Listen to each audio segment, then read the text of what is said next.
गिबि गिबियावनो बयनिसिमबो खौरां बिजों नायगिरि नोंथांमोननिसिम खुलुमनाय थाबाय। दिनै जों नैबे राङाफालि गामि बाथौ सामलाय आफादा देग्लायनि बोसोराव 50थि सनाथि मायथाइ फालिनो थांगासिनो दं। नैबेहायनो बे 50थि सनाथि मायथाइखौ लोब्बा लाना लोगोसे मागो दाननि नैथि गोथार मंगलबार सानखौबो लोब्बा लानानै सानथामनि हाबाफारि खालामनानै दिनैनि बे गामिनि रायजो राजाया गोबां खामानि मावनायखौ नुनो मोनदों।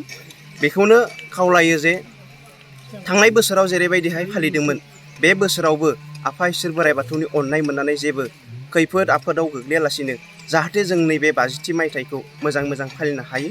लोगोसेनो गासै रायजो राजा बिथांमोनखौबो खावलायो हारि धोरोम बासियालासिनो जाहाथे जोंनि नैबे 50थि मायथाइ फालिनायाव बयबो बाहागो लाफैयो, बेखौनो खावलायो। बेयाव मा मा हाबाफारि लानाय जागोन नोंथांमोना सानथामनि हाबाफारियाव? बेहाय जों सानथामनि हाबाफारियाव लानाय जादों।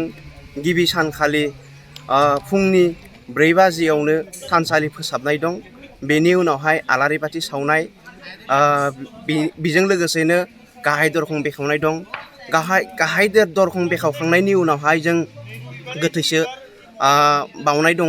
लोगोसेयैनो धोरोमारि फिरफिला बेखौ बिर होनाय दोङो। लोगोसे आर'ज जों लानायबो जादों। आर'जजों लोगोसे बोसोनबो लाखिदों। आरो बिनि अनगायैबो बे बोसोराव जिहेथु जोंहा 50थि मायथाइ फालिनो थांगासिनो दोङो, बे 50थि मायथाइखौ लोब्बा लानानैनो 50 खान बाथौ धोरोमारि फिरफिलाखौ बिर होनाय जागोन आरो। बेवहाय स्पेसियेलि गाहाय आलासि महरै सोर बाहागो लागोन आरो थांखि जानाय आलासि महरै सोर बाहागो लागोन?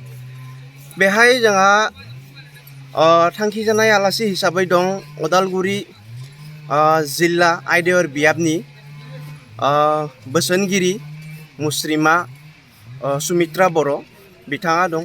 लोगोसेनो बेहाय दुलाराय बाथौ गौथुमनि गाहाय नेहाथारियाबो दंफायो आरो गोबां माननि आलासि दं। जेरैहाय बे राङाफालि गामिया नलबारि जिल्लानि सिङाव थानाय नलबारि जिल्ला दुलाराय बाथौ गौथुमनि आफादगिरि नेहाथारिखौबो खावलायदों। लोगोसे धमधमा बियाबनि आफादगिरि नेहाथारि बाथौ गौथुमनिखौ खावलायदों। लोगोसेयैनो गोबां आफाद जेरै बर' थुनलाइ आफाद, फरायसा आफाद बायदि बायदि जेसेबां बेखिनि ओनसोलाव माने गौथुम दं, बिसोर गौथुमनि दैदेनगिरि बा आफादगिरि नेहाथारिखौ खावलायनाय जादों आरो। मिरु बाथौनिफ्राय सोर बाहागो लागोन? मिरु दुलाराय बाथौ गौथुमनिफ्राय गणेश दैमारि बिथाङा दं। रायज्लायनाय हाबाफारिया ओरैहाय जोंहा केसेटजों दामनानै मोसानाय दं।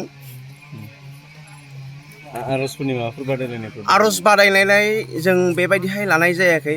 जोंहा जिहेथु गामि ओनसोलाव दुलाराय मिरु बाथौ गौथुमा खावलायनाय लेखायै गोथार बाथौ सानखौ फालिनायनि थाखाय जों गिबि सानखालि माने गासै जायगानि आर'जखौ जों हांख्रायनो हायाखै।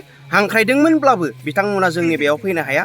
बेखायनो जों जोबनाय 22 खालार खालि माने खाथि खालानि जेरैहाय जोंनि धमधमा बियाबाव गं 18टा आर'ज हानजा दं, बिथांमोनखौ जों खावलायनाय जादों। बिथांमोननि गेजेराव फैनानै जोंनि गेजेराव बाहागो लाफैगोन फुंबिलिनि समाव आर'ज रोजाबनाय। बेहाय हयथ' जों हाबाफारियाव होआखै गौमा आर'ज, होमब्लाबो जोङो जिगिता आर'ज हानजाया फैयो बे आर'ज हानजाखौ लोगो लानानै माने जोङो फुंनि आर'जखौ जों जागायगोन आरो।